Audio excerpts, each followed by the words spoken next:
Wasn't a call. It was 11 seconds of video and I almost didn't watch it.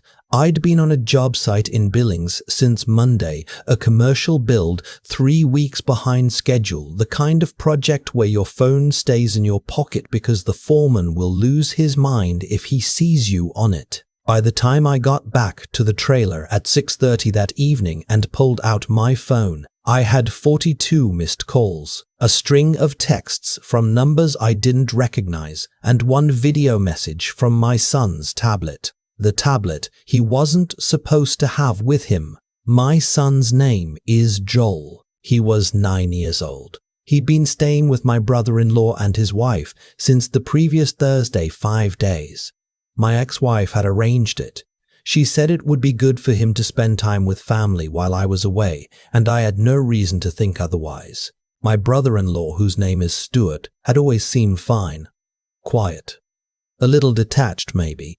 His wife, Renee, ran a small daycare out of their house. She had certifications. She had a good reputation, at least as far as I knew. I pressed play on the video. The image was dark, just a sliver of grey light coming from somewhere to the left. I could hear Joel breathing, fast and shallow, the way he breathes when he's been crying and is trying to stop. Then his face came close to the camera, just his eyes and the top of his nose, and he whispered, "Dad, if you get this, don't tell Mom." Renee locked the door. "I've been here since yesterday morning. I asked for food and she said, not until I behave. Dad, I don't know what I did wrong. I'm really cold and I don't know what time it is. Please come." 11 seconds. Then the screen went black. I stood in that trailer for probably 4 seconds doing nothing. My brain was trying to process what it had just heard. The part of me that's a father was already running. I called Joel's tablet back first. It rang twice, then cut to nothing. Not voicemail, just silence, like the call had been rejected. I tried again. Same thing. I called my ex-wife. She answered on the second ring, sounding annoyed, like she'd been waiting for a different call. "Have you talked to Joel today?" I said. "He's with Stuart and Renee. He's fine. When did you last actually speak to him?" A pause. "I texted Renee this morning. She said he was good." "Call her right now," I said, "and call me back in 2 minutes. I didn't wait for 2 minutes. I called 911 while I was already walking toward my truck. I want to be honest about the next part because I've replayed it 100 times and I still get angry. The dispatcher was professional. She took the address, she logged to the call. But when I described the video, a child locked in a room, no food since the previous morning. She told me she'd send a welfare check, and then she said something I was not prepared for. She said, "Sir, do you know if there's any context around this? Sometimes children that age exaggerate when they're upset." I said, "He's 9. He was whispering. He didn't know where he was in the house. What context covers that?" She said units would be dispatched. She gave me a confirmation number. I was in my truck before she finished the sentence. Billings, to where Stuart and Renee live outside of Spokane, is roughly 6.5 hours if you drive it straight. I drove it in just under 5.5. I don't recommend that. I'm not proud of it, but I need you to understand the math of what I was doing in my head the entire time. My son had been without food for at least 30 hours by the time I got that video. He'd been locked in since the previous morning. It was now close to 7 at night. I had no confirmation that anyone had reached the house yet. My ex-wife called me back 20 minutes into the drive and told me Renee wasn't answering her phone. I told her to call the Spokane County Sheriff directly and give them the address. She asked me to calm down. I told her she could calm down all she wanted from her living room and I hung up. Around hour 2, I got a call from a detective. Her name was Marsh. She said officers had made contact at the residence. She said my son was being evaluated. She said she couldn't give me more than that over the phone, but she asked me how far out I was and told me to come to Sacred Heart Medical Center in Spokane when I arrived. I asked her if he was conscious. She said yes. I asked if he was hurt. She said they were hurt. She said they was hurt. I drove the rest of the way without the radio on. Just the road and my headlights and that video playing in my head over and over. His voice. The way he said, "I don't know what I did wrong." Like he'd been sitting in that dark room for 30 hours trying to figure out what he'd done to deserve it. A 9-year-old boy in the dark, cold, hungry, blaming himself. When I got to Sacred Heart, they took me to a room on the pediatric floor. Joel was in a hospital bed with an IV in his arm and a warming blanket over him. He was awake. He looked small in a way that hit me somewhere I don't have words for. When he saw me come through the door, he didn't say anything for a second. He just looked at me like he was making sure I was real. Then he said, "I knew you'd come." I sat with him for a long time before I let anyone else in the room. The nurses told me later that when the officers arrived at the house, they'd found Joel in a small utility room off the kitchen. The door had been locked from the outside with a sliding bolt, the kind you'd use on a bathroom door, simple hardware, but impossible to open without reaching the outside latch. There was a single window, too small and too high for a child to reach. He'd been given a plastic cup of water sometime the previous evening. That was all. His body temperature was below normal. He was dehydrated. He hadn't eaten in approximately 36 hours. Stuart and Renee had been home the entire time. Detective Marsh came in around midnight. She sat across from me in that small room and walked me through what they'd found. Renee had told the responding officers that Joel had been acting out and that she'd implemented a time-out protocol used in her daycare practice. The utility room was where she put children who, in her words, wouldn't respond to verbal correction. I want you to sit with that for a moment. A licensed daycare provider, a room she had set up, a bolt on the outside of the door that didn't get there by accident. Detective Marsh asked me how long Joel had been going to Stuart and Renee's house. I told her this was the first extended stay, but that he'd spent a few weekends there over the past year and a half. She wrote that down. Then she asked me a question I wasn't expecting. "Do you know a family by the name of Tillerman or a woman named Gloria Pacheco?" I said I didn't. She nodded slowly and wrote something else down, and I knew from the way she did it that those names meant something, that I wasn't going to like what came next. It took me 3 days to get the full picture, and I want to be clear that most of what I learned came from Detective Marsh, from court documents, and from one conversation I had with a woman named Gloria that I'll get to in a moment. This wasn't something I dug up on my own.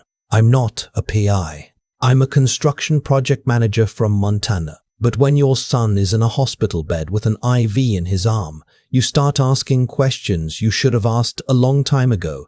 Renee had been operating her home daycare for 11 years. In that time, she'd had 3 formal complaints filed with the Washington State Department of Children, Youth, and Families. 2 had been dismissed after investigation. 1 had resulted in the corrective action plan. None had resulted in license revocation. None had resulted in criminal charges. The Tillermans had filed one of those complaints 4 years earlier. Their daughter, who was 6 at the time, had come home from Renee's care with bruising on her wrists, consistent with being restrained. Renee had told investigators the girl had done it herself, banging her arms against a crib rail during a tantrum. The investigators hadn't been able to disprove it. The Tillermans had hired a lawyer, and after several months they'd accepted a private settlement and signed a non-disclosure agreement. Gloria Pacheco's son had been in Renee's care 2 years after that. He'd told his mother that Renee had put him in the cold room when he cried. Gloria had gone to the licensing board. She'd been told the complaint would be investigated. 6 weeks later, she received a letter saying the investigation had been closed due to insufficient evidence. Gloria called me because Detective Marsh had given her my number with my permission. We talked for almost an hour. She cried twice. She said, "I knew what she was doing. I told them exactly what my son said, and they still closed it. I should have gone to the police instead of the licensing board. I told her she'd done everything right. I told her the system had failed her son. I meant both of those things. What I did not tell Gloria, And what I want to say here is that the NDA the Tillermans signed had almost certainly allowed this to continue. I understand why they took the settlement. They had a young daughter, legal fees, and no guarantee of a different outcome through the courts. I don't blame them. But someone with money and a lawyer had bought silence, and that silence had a cost. The criminal charges came down 9 days after Joel was admitted to the hospital. Renee was charged with unlawful imprisonment, criminal mistreatment in the first degree, and 3 counts of assault in the third degree. That third charge came from the Tillerman case, which the settlement had sealed but not legally extinguished. A prosecutor can still charge regardless of a civil settlement. Stewart was charged as an accessory. He had been home during the entire time Joel was locked in that room. He had eaten dinner that evening. He had watched television. He told investigators he hadn't wanted to interfere with Renee's child care methods. I've spent more time than I should trying to understand that. What kind of person sits in his living room watching television while a child is locked in the dark 10 feet away? I don't have an answer. I don't think there is one that would satisfy me. My ex-wife was not charged. Investigators determined she hadn't known about the utility room, about the bolt on the door, about any of it. What she had known, or should have known, was that 2 other families had reported concerns about Renee's care. Whether she'd done any research before leaving our son there, I can't say. What I can tell you is that it changed things between us permanently, not in a legal way. In every other way. The trial lasted 4 days. I sat in the 3rd row every single day. Joel didn't have to testify. The video he'd sent me, along with the physical evidence and the medical documentation, was sufficient. Renee was convicted on all counts. She was sentenced to 7 years with eligibility for parole after 5. Her defense had argued that the time-out protocol was a recognized behavioral intervention and that the conditions in the room, while regrettable, did not rise to the level of criminal mistreatment. The jury didn't buy it. Stewart received a lesser sentence, 2 years, with the possibility of early release after 18 months. The judge noted at sentencing that complicity through inaction still constitutes complicity. I've thought about those words more times than I can count. There was a moment in the weeks after the verdict when a neighbor of Stewart and Renee's, a woman I'd never met who'd apparently been following the case online, sent me a message through a mutual contact. She said she thought I'd gone too far by going to the press. I had given one interview to a local Spokane television station in which I described the licensing complaint failures and called for state-level reform of the home daycare oversight system. I reread her message a few times, then I looked at her profile. She and Renee had been in the same church small group for 6 years.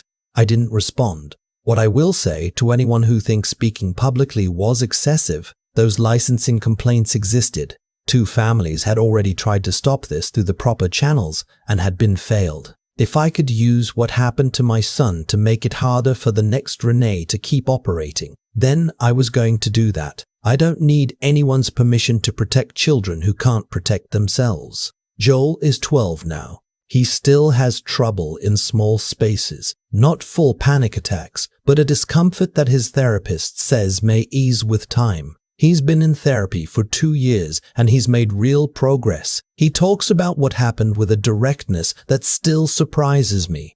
He doesn't minimize it. He doesn't catastrophize it either. He just tells it like it is, the way some kids do when they've had to make sense of something too big for them and came out the other side. A few months ago, I was driving him home from a baseball game. His team won. He'd gone 2 for 3. He was in a good mood. And out of nowhere he said, "Dad, why did she do it?" I told him the truth, which is that I don't fully know, that some people have a wrong idea about how children should be treated, and that wrong idea does damage, it doesn't fix. That what happened to him was not his fault and never was. He looked out the window for a while. Then he said, "I want to be a pediatric emergency doctor when I grow up, so I can be the person who shows up." I kept my eyes on the road. He wants to be the person who shows up. They locked him in a dark room without food and told him no one was coming, and he decided he was going to spend his life making sure someone always does. I don't forgive Renee. I don't forgive Stuart. I'm not sure I ever will, but I watch my son and I think they tried to make him small. They did not succeed. I think about cause and effect a lot now. Not in any grand philosophical way, just the plain, practical version. Every outcome has a chain behind it. Renee didn't become the person who bolts a door on a 9-year-old overnight. That took years of small decisions, each one unchallenged. A complaint filed and dismissed. A settlement signed in exchange for silence. A licensing board that moved on to the next case. Each of those moments was a link. And at the end of the chain was my son, alone in the dark, whispering into a tablet, trying to figure out what he'd done wrong. That's what I can't shake. Not the anger. The anger I've made my peace with. What stays with me is Joel's voice in that video saying, "I don't know what I did wrong." That's what unchecked wrongdoing does to a child. It doesn't just hurt them, it makes them doubt themselves. It turns their confusion inward.